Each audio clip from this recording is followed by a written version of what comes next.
शिवसेना के सांसद संजय राउत ने राज्यसभा में संत श्री आसाराम बापू को अब तक जमानत न दिए जाने का मुद्दा उठाकर इस पूरे मामले को फिर से जीवंत कर दिया है। उनके इस बयान ने ये सोचने के लिए मजबूर कर दिया है कि आखिर ये मामला अब तक हाशिए पर क्यों रहा। सच तो ये है कि इस मामले पर देश के सभी हिस्सों से तरह तरह के बयान सामने आने लगे हैं। जहां तक कि बीजेपी की मंत्री उमा भारती का साफ तौर पर कहना है कि जिन्होंने उन पर आरोप लगाया है वो एक दिन शर्मिंदा होंगे। वहीं सुब्रमण्यम स्वामी हाल में संत श्री आसाराम से मिलकर भाव विहल होते और उन्होंने बापू का केस स्वयं लड़ने की घोषणा कर दी है।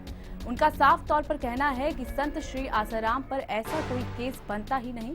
इसी तरह मध्य प्रदेश के बीजेपी नेता कैलाश विजयवर्गीय ने भी इस पूरे मामले में उमा भारती की बात का समर्थन किया।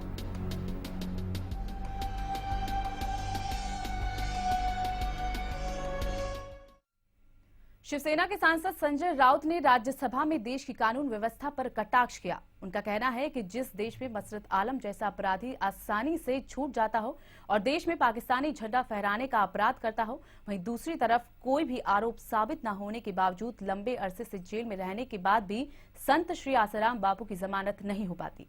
साथ ही संजय राउत ने अयोध्या केस और हाशिमपुर दंगे के मामले में फैसला आने में देरी होने के प्रति भी नाराजगी जाहिर की है। हमारे देश में मसरत आलम आसानी से छूट जाता है। छूटने के बाद पाकिस्तान जिंदाबाद के नारे देता है, पाकिस्तान का झंडा फहराता है। लेकिन 18 महीने जेल में रहने के बाद भी आसाराम बापू को बेल नहीं मिलता। उनका अधिकार है बेल मिलने का। उनके ऊपर जो आरोप है उसके ऊपर जांच हो सकती है। जांच होने के बाद जो सजा है वो सजा मिल सकती है, लेकिन उसकी जांच नहीं होती, उसको बेल नहीं मिलता है। और एक व्यक्ति जिसके ऊपर आरोप साबित नहीं होता 18 महीनों से जेल में रहता है, ये देश के कानून, न्याय और अधिकार के खिलाफ है। और सुप्रीम कोर्ट के निर्देश के बावजूद एक व्यक्ति को बेल नहीं मिलता है। मुझे लगता है कि कानून मंत्रालय को उसके ऊपर ध्यान देना पड़ेगा। संजय राउत से पहले पूर्व मंत्री सुब्रमण्यम स्वामी, केंद्रीय मंत्री उमा भारती और मध्य प्रदेश के बीजेपी नेता कैलाश विजयवर्गीय को विश्वास है कि संत श्री आसाराम बापू को जमानत मिलेगी और वो निर्दोष साबित होंगे। आसाराम बापू से मेरी भेंट हुई थी और क्योंकि हमें भी